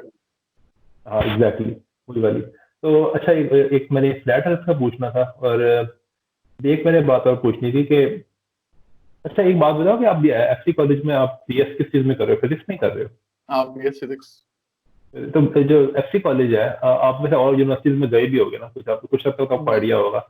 एफसी कॉलेज का जो क्या कहना चाहिए मुझे, एजुकेशनल माहौल है, क्या वो ज्यादा बेहतर है बाकी यूनिवर्सिटीज से, या बिल्कुल एफसी सिर्फ यही है? कॉलेज का जो है वो माहौल लम्स जैसा और अमेरिकन स्टाइल में यूं कहूंगा, अमेरिकन एजुकेशन सिस्टम है, जिसमें जो है वो लिबरल आर्ट एजुकेशन सिस्टम। अब लिबरल का मीनिंग ये वो नहीं है, दूसरा वाला लिबरल नहीं है, बल्कि लिबरल आर्ट एजुकेशन का मतलब है कि आपको जो है वो कोई सा भी कोर्स रखने की इजाजत होती है। ये नहीं है कि आप साइंस के बच्चे हो तो आप हिस्ट्री नहीं रख सकते, आप हिस्ट्री भी पढ़ो, आप ज्योग्राफी भी पढ़ो, आप कुछ भी पढ़ सकते हो, वो मतलब जनरल क्रेडिट पूरे करने के लिए। तो ये एक फैसिलिटी मौजूद है। जबकि अगर हम मैंने एफसी इसलिए भी रखा क्योंकि अगर मैं बता दूं कि पहले मैं प्री मेडिकल का बैकग्राउंड रखता हूँ, मेडिकल फील्ड का, एफएससी के अंदर। तो एम कैट तो मैंने दे दिया पेरेंट्स की मर्जी से, लेकिन मेरा दिल तो नहीं था। तो फिर मैं जब पंजाब यूनिवर्सिटी गया ना, तो आपको पता है पंजाब यूनिवर्सिटी में मेरिट 92% था और मैं ठहरा 78% पे। तो अब वहां से तो, हाँ, तो फिर वहां से जो है वो मैंने कहा कि बायोटेक्नोलॉजी जो है रख लेता हूँ। तो मेरा ये परसेप्शन यूनिवर्सिटी ये करती हैं कि वो कहती हैं कि अगर तुमने बीएस के बाद तो तुम्हें 1 साल जो है वो एडिशनल मैथ पढ़ना पड़ेगा। जबकि जबकि एफसी के अंदर में आया, बायोटेक्नोलॉजी के अंदर ही आया, तो मैंने फिजिक्स का कोर्स भी रख लिया। तो अब मैंने फिर सर से पूछा आपने कि सर इस तरह से मेरा शौक है फिजिक्स का, तो मैं कैसे करूं। कहते यहाँ कोई 1 साल नहीं लगाना पड़ता, यहाँ साथ साथ मैथ के कोर्सेज पढ़ाते रहते हैं और वो हो जाता काम। तो मैंने फिर अगले सेमेस्टर में फिजिक्स में चेंज किया, जो बिल्कुल बेसिक चीजें प्री कैलकुलस वगैरह वो हमें फर्स्ट ईयर सेकंड ईयर में पढ़ाते हैं, वो हमें जो है मुझे जो है वो बीएस के अंदर मैंने पढ़ ली और अब मैं बराबर हूँ सबके। असल में नहीं, हमारे जो फिजिक्स के बाद ना पंजाब यूनिवर्सिटी का, वहां भी ना ये शुरू करने का ना प्रपोजल आया था, लेकिन इसको किया नहीं जा सका, पता नहीं क्योंकि उन्होंने ये प्रपोजल दिया था हमारे चेयरमैन ने कि मेरे से भी उन्होंने बात की थी कि क्या ये हो सकता है। मैंने कहा था कि अगर ये हो जाए तो बहुत अच्छा, क्योंकि वही कह रहे थे कि कई लोगों को ना शिकायत होती है। अब जैसे कि मेरा ना एक अपना क्लास फेलो है, वो आया था इसी तरह से कि उसने ना प्री मेडिकल किया हुआ था उसमें एफएससी में, कि उसने ना एक साल एडिशनल मैथ पढ़ी थी जो आप कह रहे हो। तो अब कई लोगों को ना ये शिकायत होती है, जैसे कि एक प्री मेडिकल से ना, आई थिंक 2018 में हुआ था, प्री मेडिकल में ना एक बच्ची थी जो कि चाहती थी कि हम आ जाए, यानी प्री मेडिकल की एक गर्ल थी, वो चाह रही थी कि हम वो फिजिक्स में आ जाए। तो और एक उसको रिजेक्ट कर दिया क्योंकि उसने मैथ नहीं पढ़ी थी, और एक और बंदे को दे, और प्री मेडिकल वाइज उसके नंबर 950 प्लस थे, 6 बड़े नंबर थे उसके, ठीक है। और एक और बच्चे को ले लिया जिसके नंबर 670 उसने मैथ्स पढ़ा हुआ था। तो बड़ी ये थी कि इसको ड्रॉप कर दिया क्योंकि उसने मैथ्स नहीं पढ़ा हुआ, और इसको ले लिया। तो इसको करने के लिए उन्होंने कहा कि यार क्या हम ये शुरू नहीं कर सकते कि हम उनका एक एडिशनल मैथ्स का कोर्स करवाएं, लेकिन पता नहीं क्यों वो ना प्रपोजल अभी तक हो नहीं सका। मेरे दुआ है अल्लाह करे आगे हो जाए, लेकिन अभी तक तो नहीं हुआ। ये बड़ी अच्छी बात है सीखी कि आपको ये करना नहीं पड़ता साथ साथ। अच्छा, तो अच्छा लास्ट में आप बात करना चाहोगे? आई थिंक मेरे क्वेश्चन खत्म हो गए। तो लास्ट में मैं ये कहूंगा कि कॉन्स्पिरेसी थ्योरीज पर जो है वो यकीन यकीन करना चाहे कोई भी तो वो कर सकता है यकीन, लेकिन बशर्ते कि मैं सिंपल इस बुनियाद पे हर बात कर रहा होता हूँ कि अगर मुझे जो है ना वो हसान भाई ने कोई बात कही है तो मैं ये नहीं कहूंगा कि यार वो तो मेरे पक्के दोस्त हैं, मैं यकीन कर लेता हूँ। बल्कि हर चीज में जो है ना वो तशकीक, जैसा जैसा कि कदीर साहब ने भी कहा था कि हर चीज में जो है वो तशकीक का एलिमेंट मौजूद होना जरूरी है, स्केप्टिसिज्म, यानी आप शक करें दूसरे के ऊपर कि यार इसने जो बात कही है वो सही भी कही है कि नहीं कही, आप उसके रेफरेंस मांगे। बेशक मैं ये साइंस की खाली बात नहीं कर रहा, मैं हर चीज में बात कर रहा हूँ, बेशक वो सोशियोलॉजी हो, बेशक वो रिलीजन हो, कुछ भी हो, तो उसमें जो है ना वो आप रेफरेंस मांग सकते हैं। अक्सर लोग कहेंगे कि यार रिलीजन में कौन सा रेफरेंस, रिलीजन में बहुत से रेफरेंस होते हैं, तो वो भी हाँ चीज जो है ना वहां भी कंसीडर करना चाहिए कि हर बात को एज इट इज खा लेना नहीं चाहिए, बल्कि पहले उसको देखना चाहिए कि यार ये कैसी बात है, अगर तो मुझे पसंद आएगी तो फिर मैं उसको हजम करूं, वरना मैं एम ही हजम करूंगा तो फिर बदहजमी हो जाएगी। अभी आपने कहा ना कि शक करना चाहिए, तो जाहिर सी बात है, आप तो उसको मतलब यही ले रहे हो कि आप तब तक ना मानो उस बात को जब तक आप तहकीक ना कर लो उसके ऊपर। यानी कि हम्म तहकीक का मतलब ये नहीं कि भैया आपने 4 साल की डिग्री शुरू कर दी, इसका मतलब है कि आप हम्म रेफरेंस जाके देखो, ये मतलब है। लेकिन हम्म कई लोग जो है वो शक करने का मतलब लेते हैं कि भाई अगर शक करने का मतलब है कि अगर आप किसी पे शक करो ना तो आप ऑटोमेटिकली मानोगे उसकी हर बात गलत है। ये नहीं हम कह रहे, हम कह रहे हैं कि नहीं, अब ये कहोगे ये मतलब नहीं है। मुझे पता नहीं है अभी। हाँ एग्जैक्टली। हम्म तो यानी कि शक करने का मतलब ये है कि आप ये कहो कि कोई अथॉरिटी नहीं है, इतना से भी कहना चाह रहे हो, है ना? शक करने का मतलब, अगर फॉर एग्जांपल अब कोई हमारे बहुत ही मोहतरम प्रोफेसर हैं, ठीक है, अब हम्म, अगर हम कहें कि यार हम अगर शक करेंगे तो उनकी तो डिसरिस्पेक्ट हो जाएगी। अब ये नहीं है कि आप जो है वो शक करके उनसे बदतमीजी करना शुरू हो जाए, बल्कि हम्म, ये है कि सर अगर इलेक्ट्रॉन इस तरह से मूव करता है तो फिर इस तरह से क्यों नहीं कर सकता।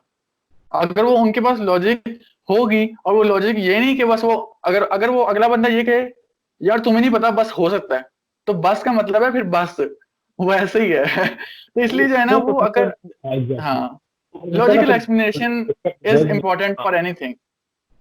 यानी कि अब आप कह रहे हो ना अभी के कोई प्रोफेसर अगर ऐसे कह के भाई तुम्हें नहीं पता बस ऐसे ही है, तो फिर वो बंदा हाँ, तो रिस्पेक्ट डिजर्व ही नहीं करता भैया, जिस तरह से रिस्पेक्ट ही करता। जिस तरह से प्रोफेसर वॉल्टर लेविन कहते हैं कि अगर तो बचपन में आपको फिजिक्स नापसंद थी और अभी तक नापसंद है, तो इसमें आपका कसूर नहीं है बल्कि आपके उन उस्तादा का कसूर है जिन्होंने आपको फिजिक्स पढ़ाई, और वो उस्तादा जो है वो उनके नजदीक क्रिमिनल्स हैं क्योंकि उन्होंने आपके पसंद नापसंद का फैसला कर दिया।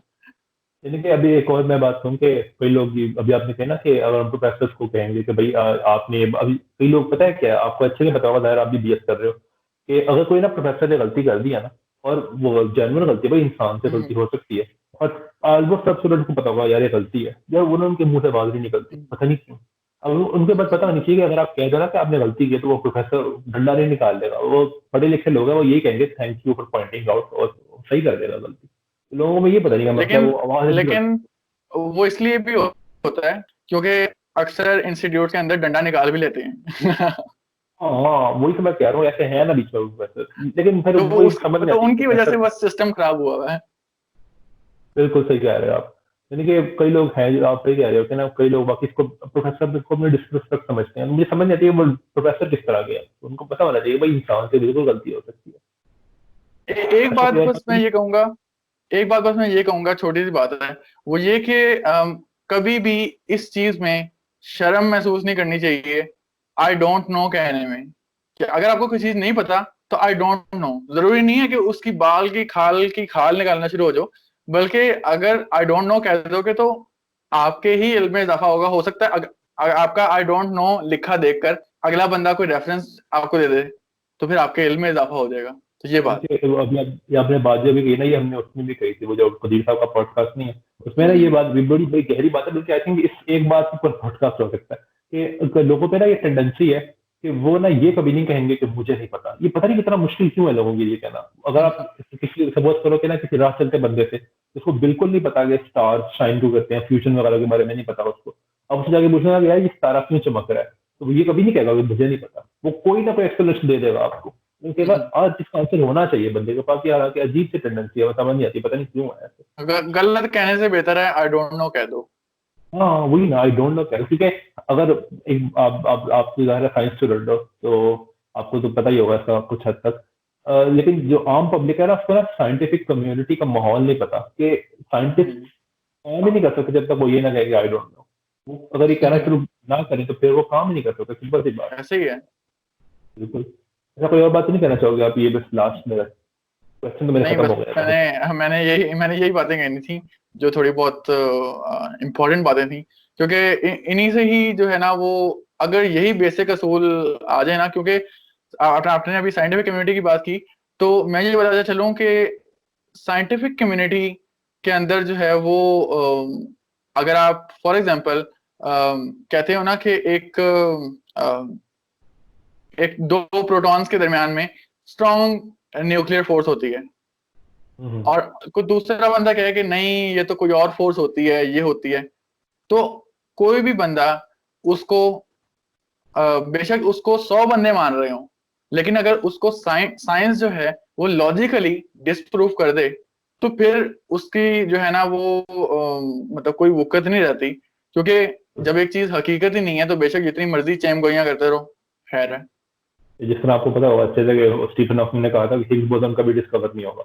स्टीफन हॉकिंग ने कहा था तो भाई बड़ी मान लेंगे हाँ हाँ, उसको। ऐसा ही है। अरे बिल्कुल बहुत मजा आया आपसे बात करने का, इंशाल्लाह दोबारा भी बात करेंगे। अच्छा ये आपका ये पॉडकास्ट का ये कब खत्म होगा, ये जो अभी आप सीरीज शुरू कर रहे हो?